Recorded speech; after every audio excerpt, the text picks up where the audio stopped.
Hi, quickly before we jump into the episode, me and Tim wanted to take a second to highlight an unfortunate thing that happened to a friend of the show, Melissa Mazzaros. Sorry if I screwed that up, Melissa, who runs Don't Hide PR, a company that does PR for a lot of comic creators and who obviously has helped facilitate a lot of interviews for us. And in general, is just a nice and beyond helpful person in comics. She and her husband lost their home in the holiday farm fires a few weeks ago. We can't begin to imagine how hard and devastating it would be to lose your home, belongings, and just like a general sanity and peace of mind. Luckily, they and their animals are okay, but their home was lost in the fire. There's a current GoFundMe going for Melissa, which we'll link in the notes, but if you go to GoFundMe and search for Help Melissa and Ren Rebuild, you will find it. Comics can be a great community, so anything that helps out someone like Melissa who helps others and has a great passion for comics, and again, is just generally one of the nicest people, would be awesome. Thanks for your time, and now for this episode of Pages and Panels.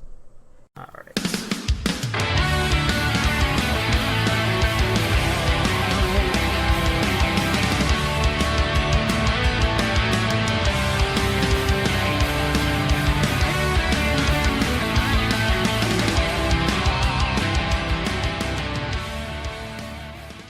Welcome to this episode of Secret and Lies, your only podcast for detailed breakdowns of the George Lopez Show, episode by episode. I am one of your hosts, Kyle Overkill, joined by my co-host, Tim. How you doing? I'm doing pretty good. Living the dream in California right now. Yeah. Is that the fire still going? No. They're under control. I know you're farther away, so it's less. Yeah, they're stressful. not. They weren't anywhere. They were like 200 miles away from me. So. No. Yeah. All I have to worry about is raking my yard, which is an inconvenience at most. But, Tim, we did it again. I don't even know why we try.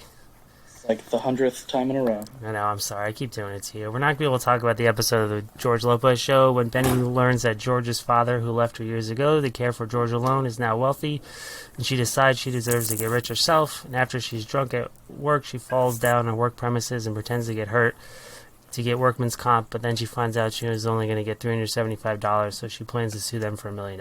We actually have a really good episode. We're going to be talking to creator Chris Shehan about one of the books I was most excited about coming into September and the fall season, the Autumnal. I was 100% sure I was going to screw that up, but I'm really excited. Thanks for joining us, Chris. Hello. Thanks for having me. Yeah, autumnal seems like a word I'm going to screw up numerous times, but... No, I had to look it up. I was saying it wrong for a long time. Oh, really? I don't even know if I'm saying it right. I'm just guessing. Yeah, that's right. So, we're recording this, I guess you would call it the eve of the release. If you're listening to this, it'll be out that week, so it is in stores. Definitely go pick it up. It's one of my favorite things I've read this summer, fall, going into it. But for you, I'm always interested in how that feels, especially like now we kind of see the reviews start to hit like, Monday and Tuesday, and then going into it. And I saw like some stores are selling out, and so it's kind of building to go into tomorrow. Like, how is that as a creator? Kind of everything you've worked on for a lot of times, you work on these for a year, months ahead of time. And how does it feel going into a release tomorrow? I'm pretty excited. This is my first time doing a book with a publisher that's not like self-published and distributed, like paid for by Kickstarter and stuff. This is the first time I've done something that'll actually show up in comic shops, and other than like covers that I've done in the past. And I'm really excited. I was worried that. I was worried that because I am a nobody and no one knows who I am, that it wouldn't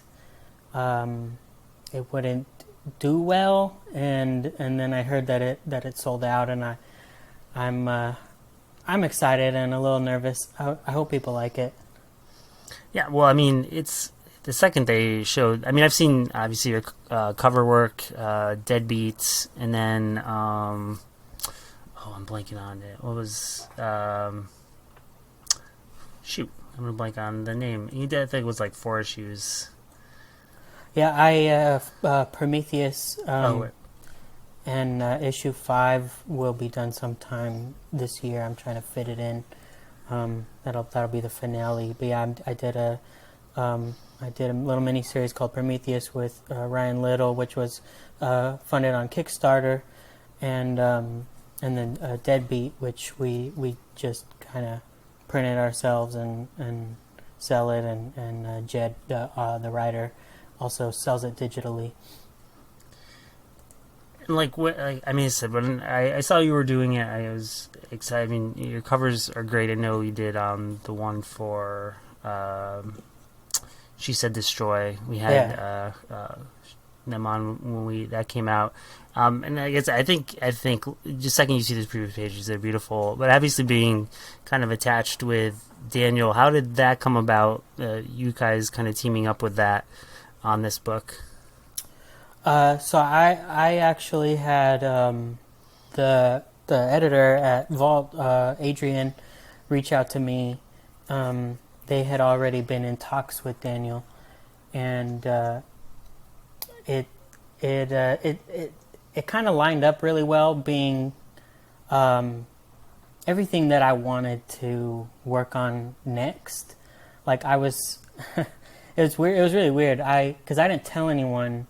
Other than my girlfriend, I really wanted I wanted my next book to be kind of like a little more like grounded in like reality and Earth, because I was working on a sci-fi thing at the time, and I wanted to do something horror, something like spooky, and I was a fan of Daniel's, but I had no clue he was going to be doing comics. And I had Adrian reach out to me and to kind of explain to me the plot of the book, just to kind of see if I was interested. And I was. It was everything that I wanted to do. And then he told me that it was Daniel Kraus, and I was like, whoa, that's really cool. So I didn't want to say no, because I've also, like, it's been a goal to do something bigger with Vault other than covers. And so this kind of it all kind of accumulated as being like something that was like right up my alley, something that I really wanted to get into. Did you, and looking at your previous work and then this, I think there's like your kind of adaptation of kind of setting the tone and kind of style this book really sells the mood of it. Is that something going in, like, it seems like you're playing with a little like thicker lines, like darker color, like not colors but darker, a lot more shadows, a lot more shapes? Is that something you set out to do with this, kind of setting the tone? Was there something early on you kind of wanted to do, especially with a horror book, kind of building that tension? So going in, I spent probably like over a month just sketching, trying to find a style that I felt would suit the book by experimenting. And I did the same. I drew the main character Cat like 100 times in a bunch of different ways, and just to kind of feel. I wanted it. I had read the script, and I really knew that like emotion would be a big part of it, and emotive characters, and so that went into it. And I also was kind of like on a binge of reading scary comics. I was trying to find stuff that, because I think horror is a little bit harder to do in a medium without sound. You can't really create like ambience, and like you can't really jump scare anybody. So it's going to be based on a lot of other visual factors. So I was studying like I think one of the scariest comics I ever read was the Wolves of St. August. I think that's what it's called. It's a Hellboy book, short story, and I thought that did a really great job. And I'm not at all like Mike Mignola, but I studied stuff like that, and then the plot came out also, and I was really excited. The plot is one of my favorite books. They do horror really well in comics, so I actually studied a lot of Josh Hickson's work on that. I didn't want to copy him, but I knew I wanted to kind of be in that realm, and so I kind of found a nice little place to settle in, and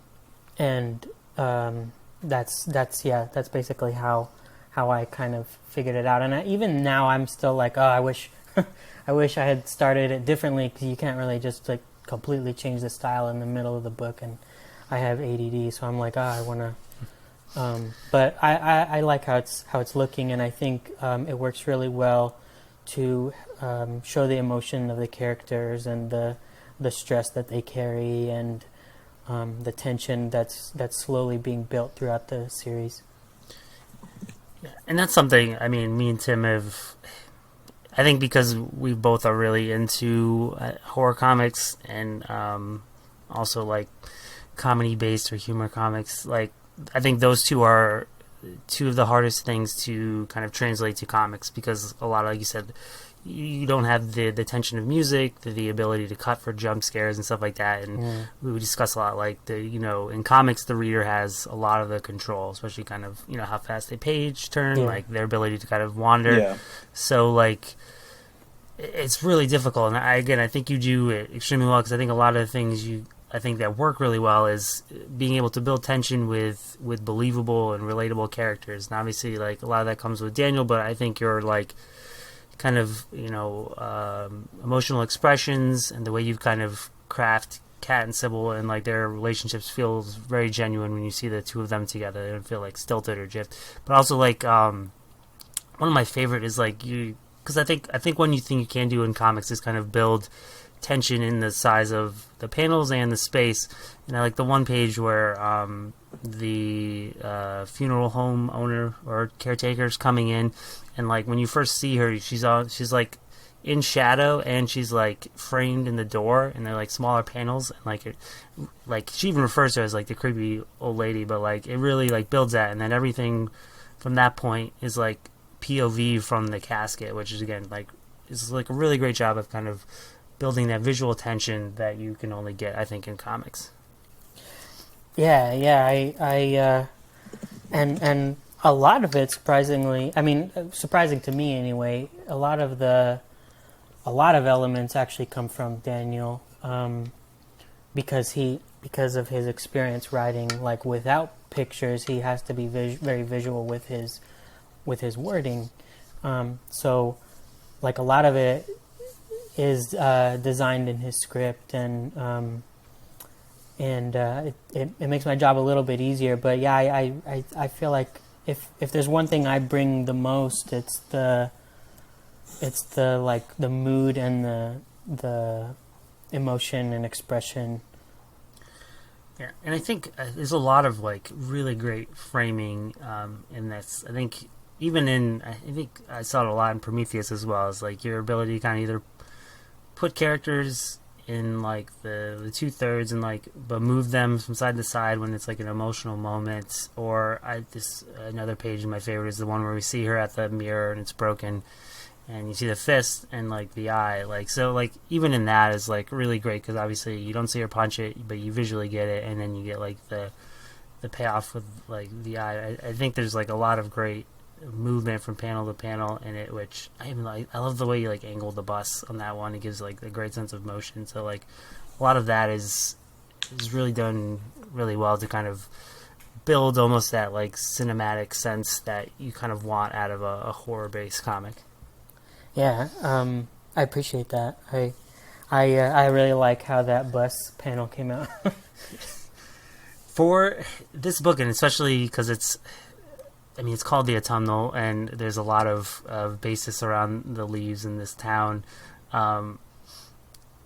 Growing up in the Northeast, I don't remember what episode we referenced it on, Tim. Yeah, it was recent though. Yeah, Tim's originally from out this way too, so we are very familiar with leaf peepers, and it's such a goofy term, and I don't even know why like I live in upstate New York, so people drive from the city to come up here to look at leaves. I don't understand it. I mean, it's pretty, I guess, but anyway.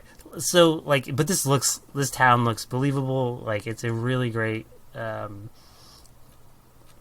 of small New England town. Is this something you had to do research looking into? Especially, I mean, if you're out in Texas, is something you've kind of looked into, like to build this, especially when the town is kind of really a character in this story so far? Yeah, so I get the leaf peeping thing because I grew up in the desert.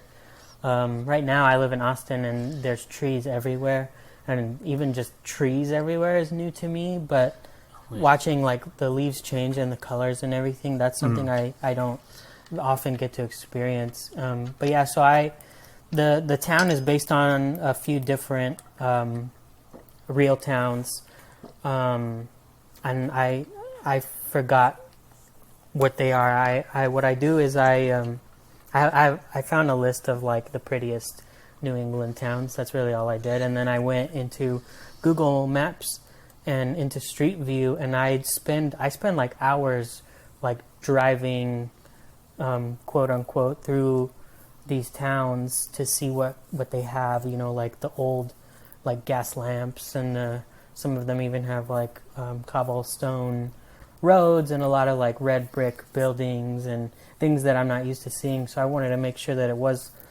authentic. So I do spend a lot of time like just like exploring these places, and if I could afford it, I would actually like fly out and explore in person. But Google Maps makes it really easy. I love to use the Street View for a reference for a lot of like outdoor background, depending on the area or the situation.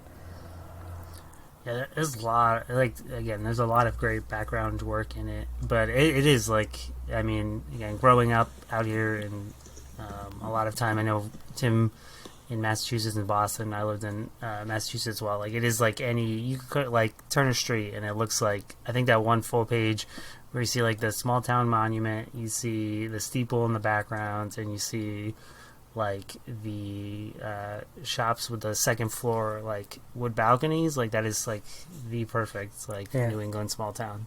Yeah, it definitely. I originally grew up in a very small town in Western Mass, so yeah, the book reminded me of home and kind of made me feel homesick. Right. And you captured and you captured the creepiness of all the locals in their small towns. I think one thing that's again really interesting in it, and I have to imagine the playing in part is the kind of looseness of the borders, and it's specifically times they kind of scribble in, like that. I think the one part where the guy raking the leaves sees the leaf fall, and then a little later with the kids, like there are times like it scribbles in. Is there significance to that, or is that just kind of building tension within those moments for you? So that I actually, if you look at, if you were to look at my original pages, they don't have any of that. That is actually the colorist, and I Jason Wardy, who is brilliant, and I basically, once I knew he was on board, I was like, okay, he's allowed to do whatever he wants to the art. I don't really leave him notes or anything unless something is like really specific. I let him do his thing because he's going to do it better than me, and he implemented that, and I really like it. But yeah, I believe that's what it does, because that's the way that I see it. It's kind of building tension for the reader, I feel, and between the tension between our main characters and the town where they don't fit in.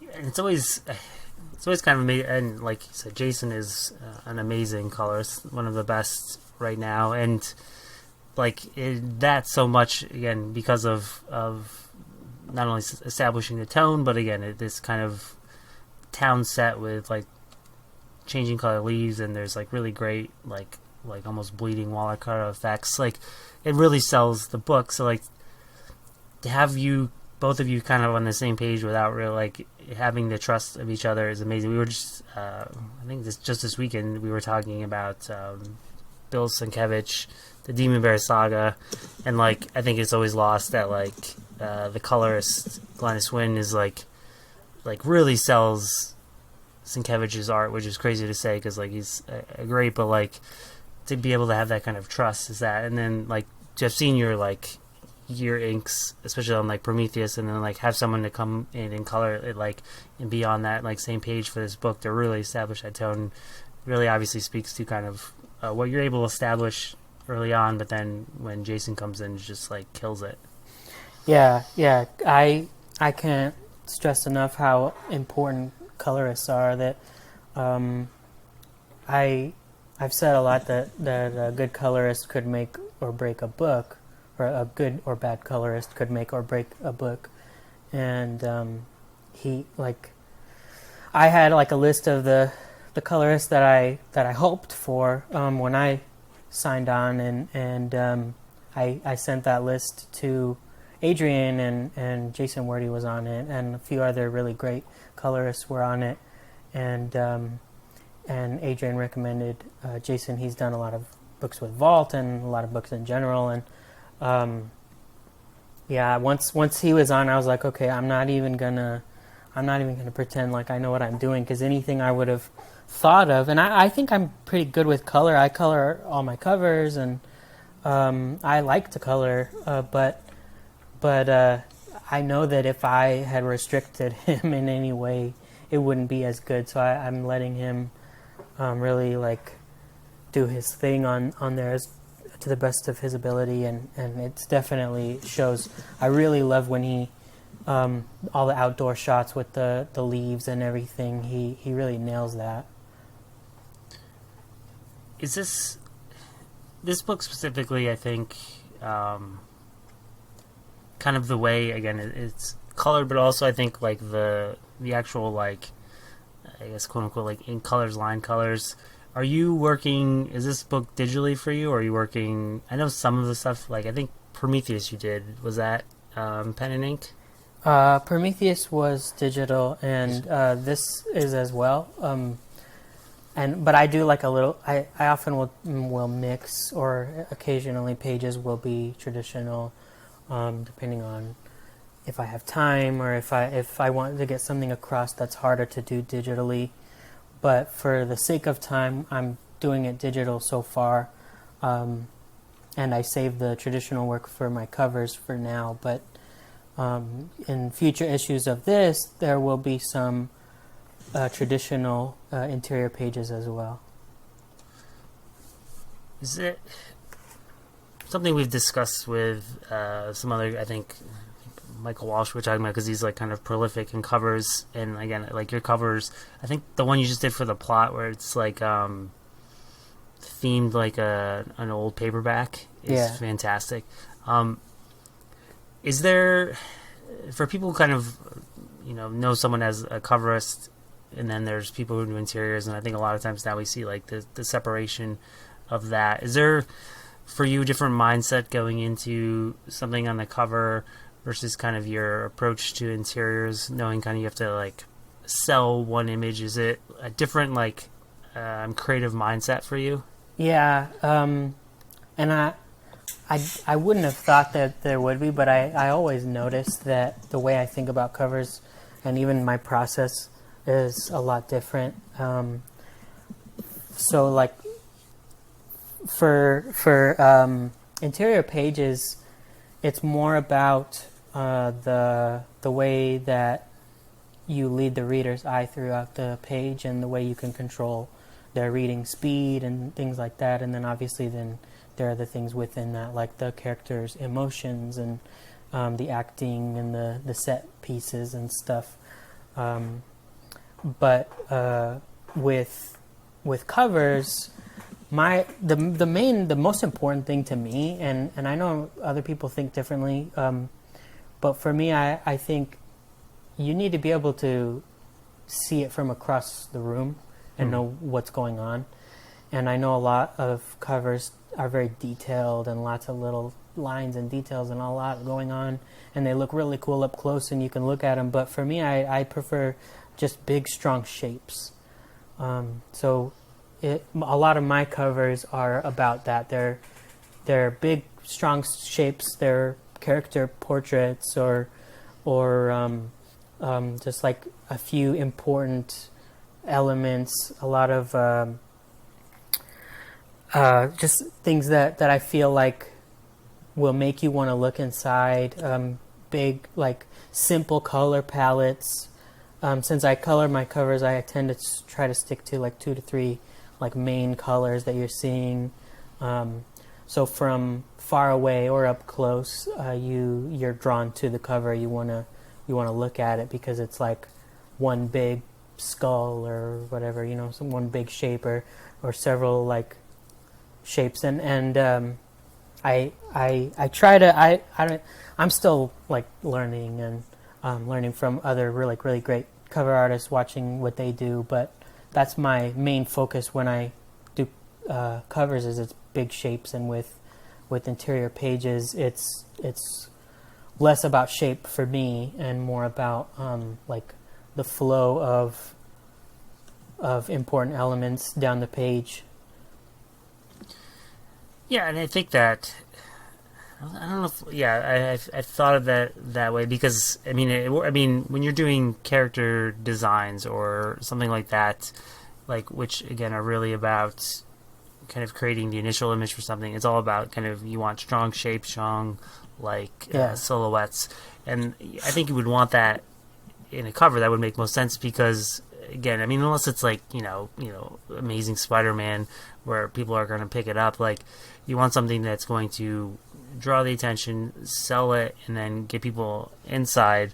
Whereas like if it's again very detailed, like that's like time people are having to spend on the cover when you want them like inside. And I think of like was it Marcos Martin, like those Amazing Spider-Man covers. They're always just like a few colors and like just like Spider-Man against the backdrop, and like those are amazing because like they're very visually like stimulating, and like selling it that way versus again a very detailed thing. And I think it pays off too, having that mindset when you come to, especially I think in a horror comic, like I won't reveal it, but that like final page is so like jarring because of like the ability to sell one image, which is really important. And like interiors, like you said, is very much about controlling pace and kind of pushing like eye lines, like then being able to kind of revert that to like a really striking, strong image is really important as well. And like that final one is amazing. Yeah, now that I think about it, for like splash pages like that, big, important images, I think about them a lot like covers, where it's about shapes. Like if you were to like blur your vision or something, it's one like strong shape. Like, not to spoil it, but it's like a strong diagonal shape. And I tend to think of those things in the same way that I would a cover. I want people to see it as one thing, one big thing. Was another this isn't really, almost not a spoiler, but another big like full splash page in it is the sidewalk one. Is that, did you have to draw that, or is that? Yeah, I drew all of that. How is it kind of dumbing down for like trying to establish, like I have a 7-year-old. This is very close to the stuff I see. He's currently, the two of them are working on Burger Man. Is there superhero? I haven't told them about that. There's like a Fortnite character that's already a Burger Man, apparently, but I don't want to destroy their dreams. But so that kind of then like working down your art for something like this, is that, I mean, that's obviously, I don't know if that's a silly question, but like, even because I know, like, I think it's really tough sometimes for artists to kind of even pull back and like, you don't go like, you don't need to go ultra detailed and like small figures. Like, it's easier again if you can sell shapes and emotion versus like ultra detailed face and a small thing, because it doesn't really matter. Is that something like even this where like I think it could come off like very a silly page, but again, it's really effective, especially with the bright colors, selling very disturbing images. For the double page spread. Yeah, the sidewalk chalk. Oh, for that one, I kind of I like to I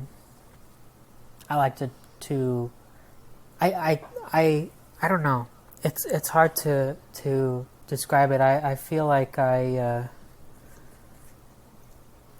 I'm basically like not looking at what I'm drawing, and I try to like really loosen up. If you were to see like my like thumbnails for this book, they almost kind of look like that anyway. I scribble a lot, and I scribble purposefully like bad proportions and like goofy looking things with a big eye and a small eye and stuff like that. It's, I don't know, it kind of lets me use like a different part of my brain, and so for that I actually enjoyed trying to think about it the way in a more simplified way that you would see like children drawing, but it's also the kind of stuff that I'll like just doodle a lot of the time, and so like the most like obviously the most like detailed things on those pages is like the chalk itself and the box of chalk, and then everything else is like little goofy drawings. But it's also important. One thing that when I was working on it, I actually had to change a few things because you'll get to see all of that imagery later on in the series, but for real. And so it was really important to have that contrast of like happy little cute drawing to like a flashback of that stuff. So like that I had to like I actually had to go back and like dumb it down a little bit more, so that there would be a big like contrast between what's the reality and what the kids know through like songs and stories. Right. I think that's that page itself is really amazing, and one like being able to kind of be a really great quick kind of like establishment for like essentially like an info dump, but done like really well and like again creepily, but also like you said, like to then have to be able to kind of draw it simply but sell it that it still like reads like a comic and makes sense, like alongside again like very detailed chalk and stuff like that with like shadows of trees on the, like it's a very detailed page for something that again like I think if you like quickly looked at it you're like, oh, it's like dumbing down this art, but like there's I think clearly a lot of like thought and like visual storytelling that goes into like again something so simple looking on the outside. Yeah, I sketched it out originally in my thumbnail, and then I sketched out each element that you see there, and then I separately tried to put them in an order that would read properly like a comic without panels, and so that it would still like, you know, it reads left to right and top to bottom, and everything fits, but it still also kind of looks like haphazard, like kids just all got together and drew their favorite parts of the story. And then the shadow of the tree, it was Jason Wordy. So it's again like originally when I had started the show years ago and brought it back with Tim, it was like the whole idea is like again the amount of effort and work that goes into creating comics for most people to just like, you know, flip through and read or give like really quick criticisms of something that I think like again there's like, you know, months of effort that go into that. And again, to kind of have that understanding of that work that goes on that page, and then to have Jason come in and draw these like color and shade these detailed like tree leaves over that, and also color, like it's insane that like for like one splash page the amount of like thought and effort that goes into making something work. Yeah, and I have to remind myself too that readers will only spend a few seconds looking at some of this stuff. So I try to keep that in mind so I don't spend too much time Obsess working over. on it. Yeah, but then at the same time, I also, for important things, I feel like more detail allows readers to slow down. A lot of times, like at least for me, when I'm reading a comic, if there's like a lot going on in the panel, I'll look at every little thing that's going on, like even just weird little things, like if I see like a building and a fire escape and it's leading to this like door or something, and I'm like, I don't know, my brain is like, whoa, what's in that door? And I look at everything in the page, and I feel like you can control the pacing with that. So I try to have a balance. I have to remind myself a lot not to draw the background in every single panel, because it's you don't need it in every single panel. And then like loosely draw the background, or like more tightly draw the background when needed, stuff like that. But yeah, people will go over it really quick because they don't know how much time goes into it, or they do, but it's a quick read. It's a comic book, and so yeah, I don't know. I try to balance what I do so I can still like entertain people and impress people, but without killing myself. Right. It's that, and it's like if you're doing it right, most of the time you won't notice, because like, again, especially like with something like lettering, where like no one notices, but you notice when it doesn't work. Right. But like I'm looking quickly through like the shot of Kat and Sybil coming in to the funeral, and like the way you have it in the three panels and everything kind of lined vertically down, and like have the shot of the casket, the two of them, and then you cut close to Kat with the darker, like again, kind of blacked out background to really sell like the emotion coming to her. Like that's a quick read through that page, because again, most of it is just kind of them saying this Somerville to draw our attention, but like it works so effectively because you're like narrowing the vision on that to her and kind of selling her like dead stare out. Yeah. But like that like understanding of visual storytelling is needed and won't necessarily be like, but if it wasn't done that way, then it wouldn't work. Yeah, I agree, and like thankfully there's a lot of that in because my favorite thing is to draw like close-up expressions of the characters, and this book will have a lot of that. So there's a really good balance between like pulling into the characters, and then also pulling out and having the environment almost be a character. Like the town is a character, and the things around are part of it, and I feel like being able to do that is a good way to make the readers feel what the characters are feeling. For you, kind of going into this, I mean, like for like kind of your first time with a publisher, directly in the kind of like the direct market, was kind of moving into interiors on like a, I guess, monthly title. I don't know how. I was trying to find out if you guys were pushed at all for COVID. I don't think so, but was that an easy kind of transition, just working on this book on a monthly basis? No, I wish. I realized that I'm slower than I thought that I was, and so it's been an educational experience trying to find the things in my process that slow me down, and find things that could speed up my process along the way, so that I can make sure that I'm hitting my deadlines. And we started ahead, and while COVID didn't actually push our book, it kind of messed with me a little bit in terms of like like messing with my like financial situation and stuff. But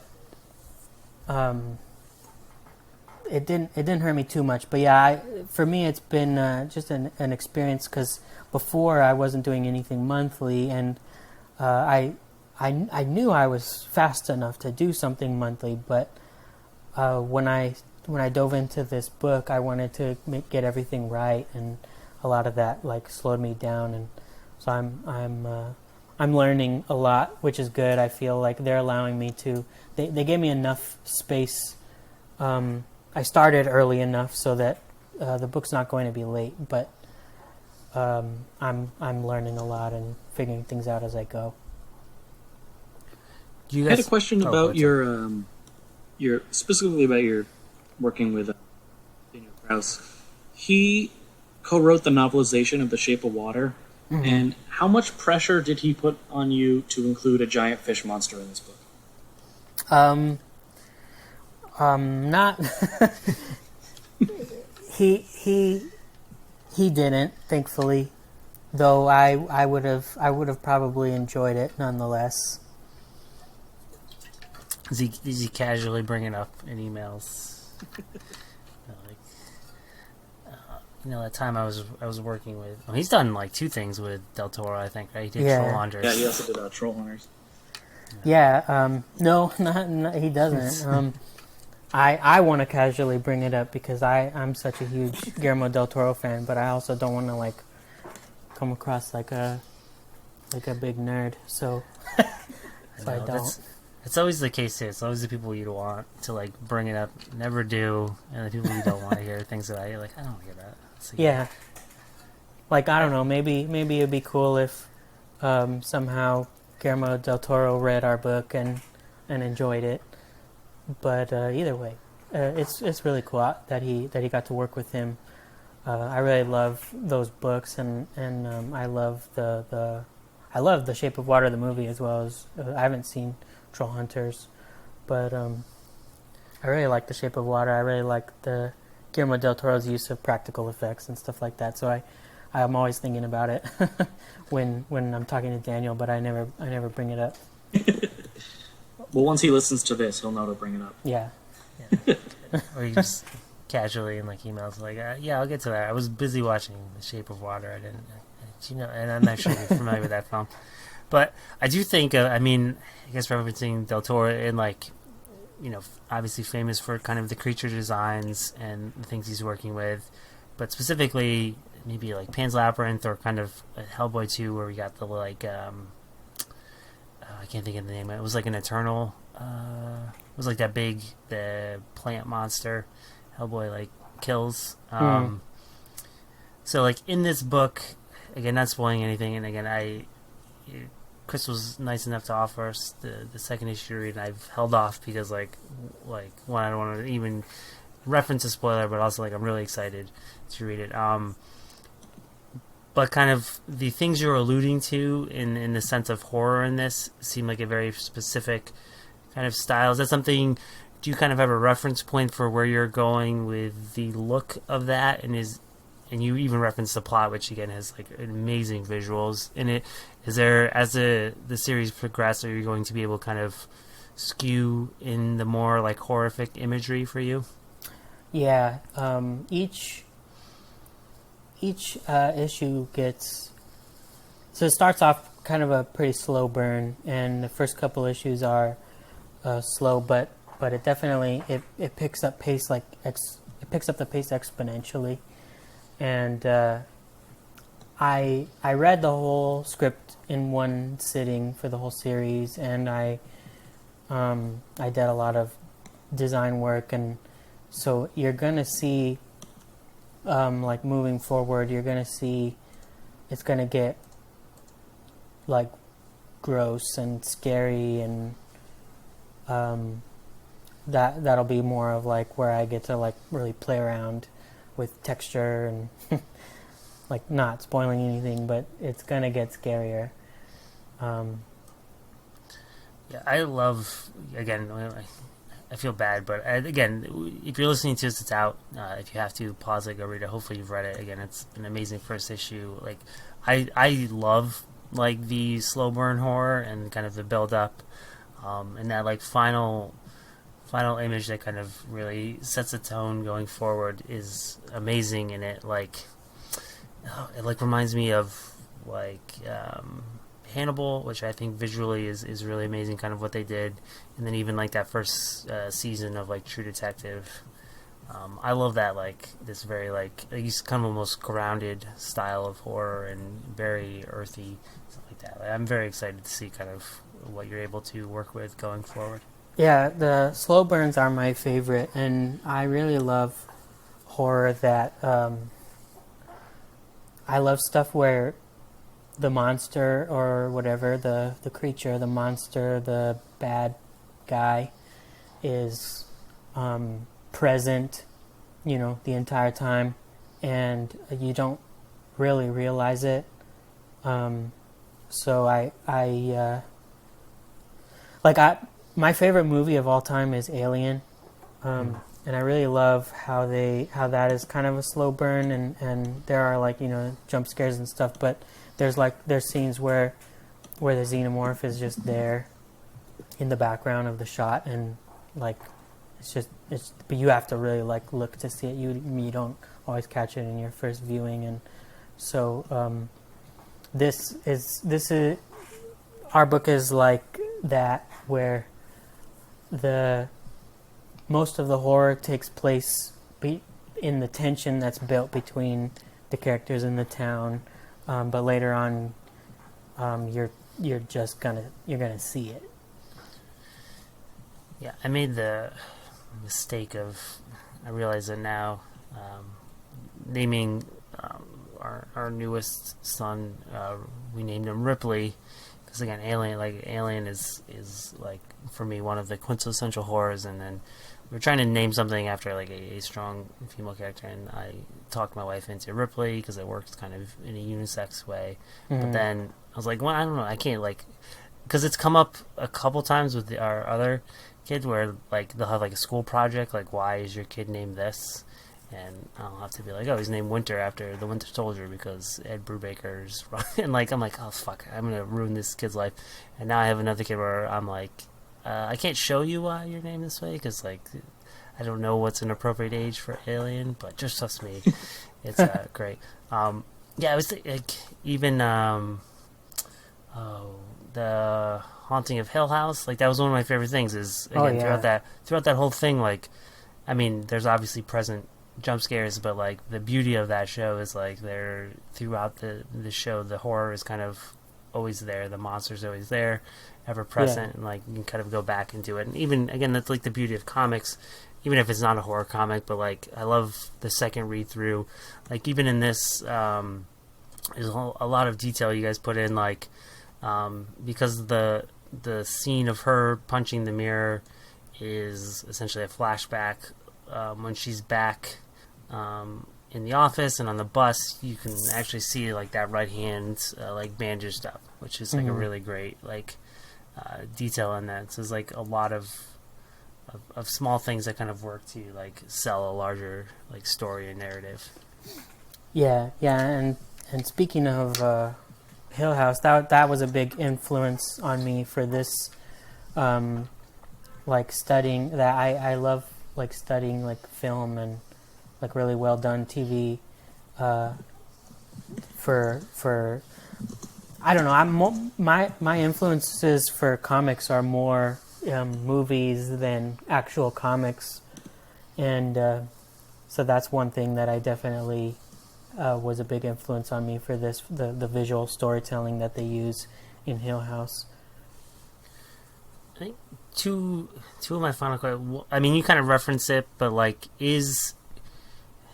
Vault has been kind of like, there's either like kind of set narratives, like minis, like they tell one story, or that like the plot has kind of been one that's been extended. Do you guys have essentially a set story for this? Is there like idea it could continue, or do you guys have like a single story you want to tell with this for right now? For right now, it's one single story and 8 issues, but I'm not sure about the future as of right now. 8 years. That's a good chunk. And Yeah, I'm excited about that. yeah, that would be a nice hardcover when Vault starts doing. Yeah, that's my hope. I love all their books. I feel like I don't keep long boxes anymore, so having like a bookshelf and pretty books to sit on it is always my favorite thing. So I'd love some Vault hardcovers. Yeah, I have done the same. Is slowly got rid of all my floppies, and for the weeklies I read digitals, and again, me and Tim are in Comics Press, so we only get paid in review copies from the publishers. So I've done that. So I've taken all that and put it into like hardcovers and like on the buses and artist edition stuff like that. Because again, like that's like a whole nother like level of comics being a medium where like the planning that goes into putting together like a library edition of something. But yeah, I saw you. I think it was today. I tweet that. I was like, he's one of us. I love that stuff. I love the trade paperbacks too. I have a ton, but I just every time I see like a Hellboy library edition, I think that's the coolest thing. And to see comics like immortalized in something that will last a lot longer. That I just think that's the coolest. So I'd love to see more of that. And I think Vault has some of the best looking books in all of comics right now. So just having just a hardcover set of all their books would be so cool. Yeah, I don't know if you guys, I don't know the setup because I just discovered it like I think last year, but there's like a store called like Ollie's. It's like a weird store. I don't know if you guys have them out that way. No, I haven't heard of it. Yeah, it's like a warehouse store, like where they like do buyouts and stuff. So like within the last year they started buying out like comics from, I don't know if it's from Diamond or what it is, but they've been getting like lots of buyouts of like DC and Marvel, so they have like crazy like hardcovers and stuff like that for like really cheap. So like they just apparently got like a new supply, and so like I went this past weekend and they had like the Avengers Vibranium thing. It's like this thing weighs more than like my kids combined. I'm like lugging around. It's like this huge thing. It's over 12. It's huge. I don't know where to put it. It's like as big as like an artist edition, but it's like 700 pages. And again, I own most of that, but I was like, oh, it's cool. I'll put it on the shelf. I'll never read it, or I can take it out and like show my kids and not let them touch it because I don't want them to ruin anything. But it's like, but it's like that itself is like such a presentation. I think, and it's like a $200 thing. It was only like $30, but the idea of like again of that, the appreciation that goes into the medium and doing that, I think Vault, especially their covers, like if you throw one of those on like a cover, it would be fantastic. Yeah. Oh, and I was also like I thought it'd be a cool idea to have all of like Vault's covers, like variant covers, everything put into like just an art book. I think publishers have done that. I have like a Top Cow one, and it's just cover art throughout the whole thing. From like old stuff, and speaking of covers, I think that'd be awesome. Just a big art book full of covers. Is that? I mean, I think Vault is one that has been, especially kind of as everything has happened with COVID and the pandemic and the direct market with DC and Marvel. I think people have seen like Vault, who's been killing it and kind of continue to, and me and Tim have done a lot with like creators on Scout Comics recently. I think they've been doing a lot. Like Grit is like a fantastic book. Is working with, like you referenced kind of wanting to work with Vaults. Is that something as a creator kind of coming up, like the idea of those being I guess like on the map as like kind of publishers that are doing the type of things you like as a creator? Yeah, I when I first like started actually reading comics. I didn't grow up reading comics. I didn't actually like start reading comics until I was 18, and I quickly like really fell in love with Vertigo stuff, and I to me I feel like Vault is like its own version of that, where it's like you're finally getting like, I feel like comics are being pushed to their max, and they're not sticking to like a house style or just following the same tropes or same things that comics have followed for a long time. Vault and like even like now Scout, companies like that are starting to TKO is another one. They're starting to push the medium like as hard as they can to make it, to get the best out of it. And so for me, discovering Vault like several years ago, it was a goal for me to do a book with them, like as if like it was a goal for someone to draw Spider-Man, back in the day, or maybe even now. I always wanted to do a book with Vault since for the last few years at the very least, and so being able to do that is really cool. It's definitely a big goal for me. So if you're coming into reading comics around 18, what was your kind of in for being an artist? What did you start around that time for that, or is it something where you coming in like painting or doing art and then kind of found comics? I was always drawing, and I've been drawing forever, and I've always felt like I was decent at it, decent enough at least, in like not quit or whatever.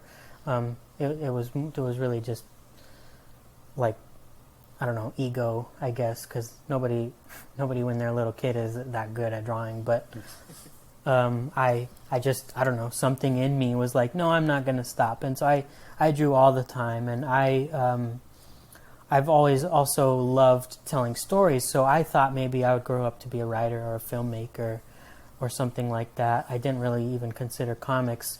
It's just I drew a lot, and I told stories a lot, and I wrote stories a lot. And I attempted animation for a while when I was younger, and I actually made a lot of short films and little movies when I was younger. And it wasn't until like I saw a comic, and I knew they existed, but I just, for some reason, it didn't even like occur to me to do that. But I saw a comic when I was maybe 12 years old or so, and I don't really consider that's when I started reading comics, because I read like one comic. I didn't ever go to a comic shop. I didn't buy anything else. I just read one comic that my stepdad at the time had, and I was like blown away by it. So I just started telling my stories as little comics, and I drew little comics from age like 12, 13 all the way up until I was 18. I drew a lot of little comics in like sketchbooks and stuff. And for like when I was young, I also like printed them and sold them to my friends for like a quarter or whatever. So, they were just dumb little like silly comics, and I started like trying to tell like more like bigger epic stories, but my art wasn't good enough. And when I went to college, I thought, okay, I should get better at art so I can actually do comics. And my college happened to be, it was just a regular university, a regular state university, and they happened to be offering like one of the English lit classes was covering comics specifically, and it counted as like my basics, and I was like, oh, I don't have to read a bunch of old novels, and I can get my English literature taken care of.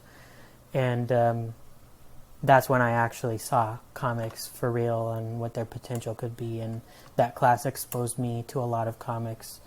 And so from there, I like started making more comics, and I started getting like real little freelance jobs, and started showing my portfolio to editors and stuff from that point.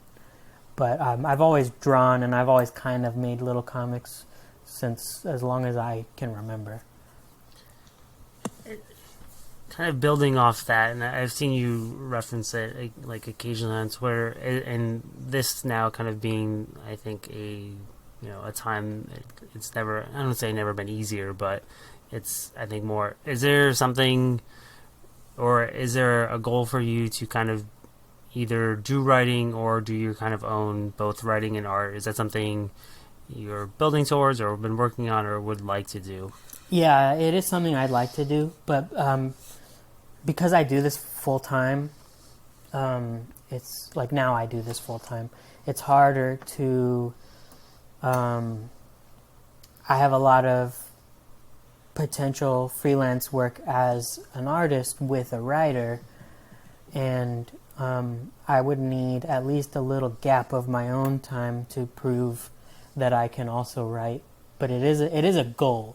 It's harder, and I'm hoping to have the opportunity to pitch my own thing when I'm done with this book, at least for the future or something. But I do have I do have several stories, and a lot of it is written down, and I have character designs and pages even, and I need time to put it together to show that I can do it, so someone will give me money to do it, because I can't do it for free at this moment.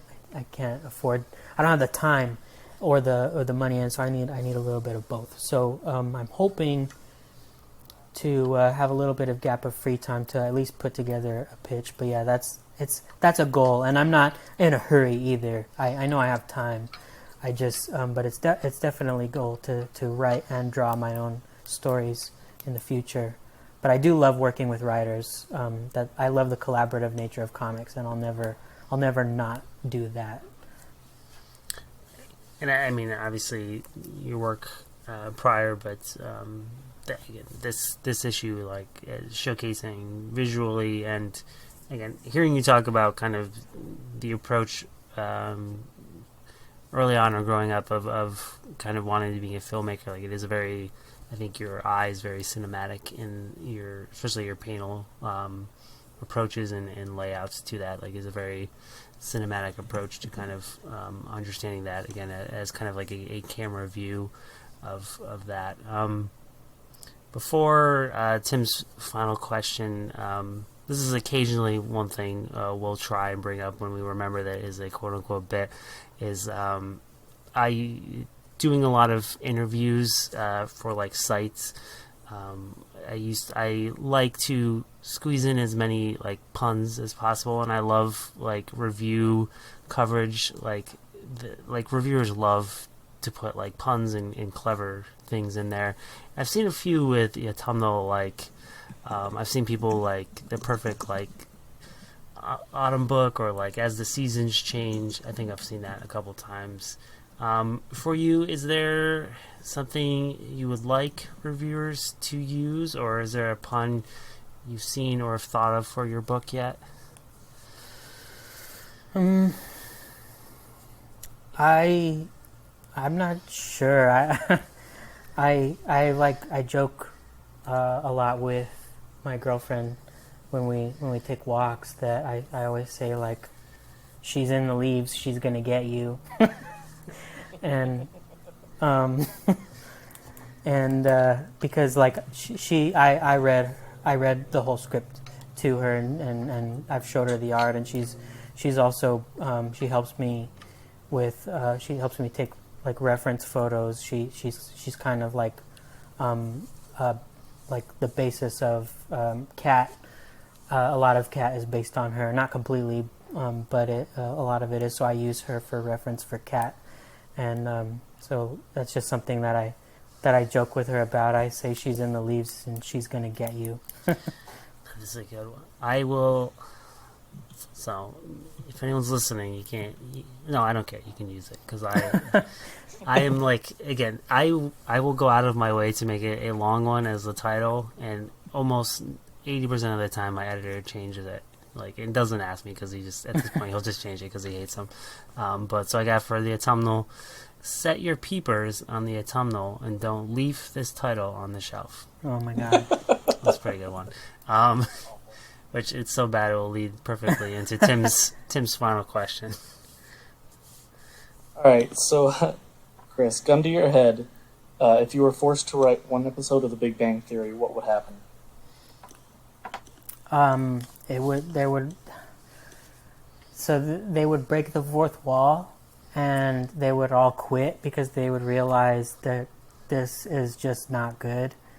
But the cameras would still be filming, and they would all like walk off the little stage, and the audience would still be there, and they would be laughing and stuff. But they would quit the show because it's just I don't like it. That would be God, is there? I'm pretty sure there's an episode of. Is it The Fresh Prince? I think there's one where something like that happens with the audience. That would be perfect. I feel like a lot of sitcoms actually did that, where they were like the main character is like still themselves, but they all of a sudden realize they're on a show and they're so confused. At some point when down the road, I don't know, what are we on? I should know. Episode whatever. Like whatever we're on of you asking that final question, it kickstarted like a comic of all the everyone is coming with that's one of the better ones I've enjoyed. People are coming in. It's gonna bug me now. I know there's a Fresh Prince where maybe I'm thinking of the one where Carlton runs around and is dragging himself on the floor. I don't think that's that one, but. Again, if you're listening to this, it is out. It is one of the best first issues I've read this year or in comics. It's fantastic. I'm so excited to literally get off and go read the second one. For anyone who wants to find your work or find you and tell you how much they enjoyed this, how can they do that? My Twitter is the best way. I check that probably more often than I check my email. So it's just at Chris Shehan Art, and there's one E in my last name. A lot of people put two E's. So yeah, it's just at Chris Shehan Art. And Tim, what are you doing? Especially now that apparently your site is attached to your Twitter. How can people find out about the new season of Riverdale? I write over at Comics Pit, and you can find me on Twitter and Instagram at Tim Madera. I remember hooking up my personal Twitter to tweet out every article that we write, but it's going strong. Yeah, that's the way to do it. And we're pages_panels, whatever. If you've listened to the show, you probably know how to find us. Again, the more important thing is to go out and pick up this book if for some reason you haven't, or continue, and also spam the Vault Twitter account for hardcovers. They did respond with a shrug to me earlier today, so I'm gonna bug them continually. Especially oversized. We need to oversized hardcovers for all Chris's art and Jason's colors. But again, it is a phenomenal first issue. I can't stress that enough. So thank you so much for joining us. Obviously, this is the night before, but I'm excited for everyone to kind of pick this up tomorrow, and can't wait for more. Yeah, I appreciate you having me on. Thank you so much. No problem. Thank you. This was fun. And that's this issue of Pages and Panels. And next episode, Tim, we will get back to George Lopez at some point.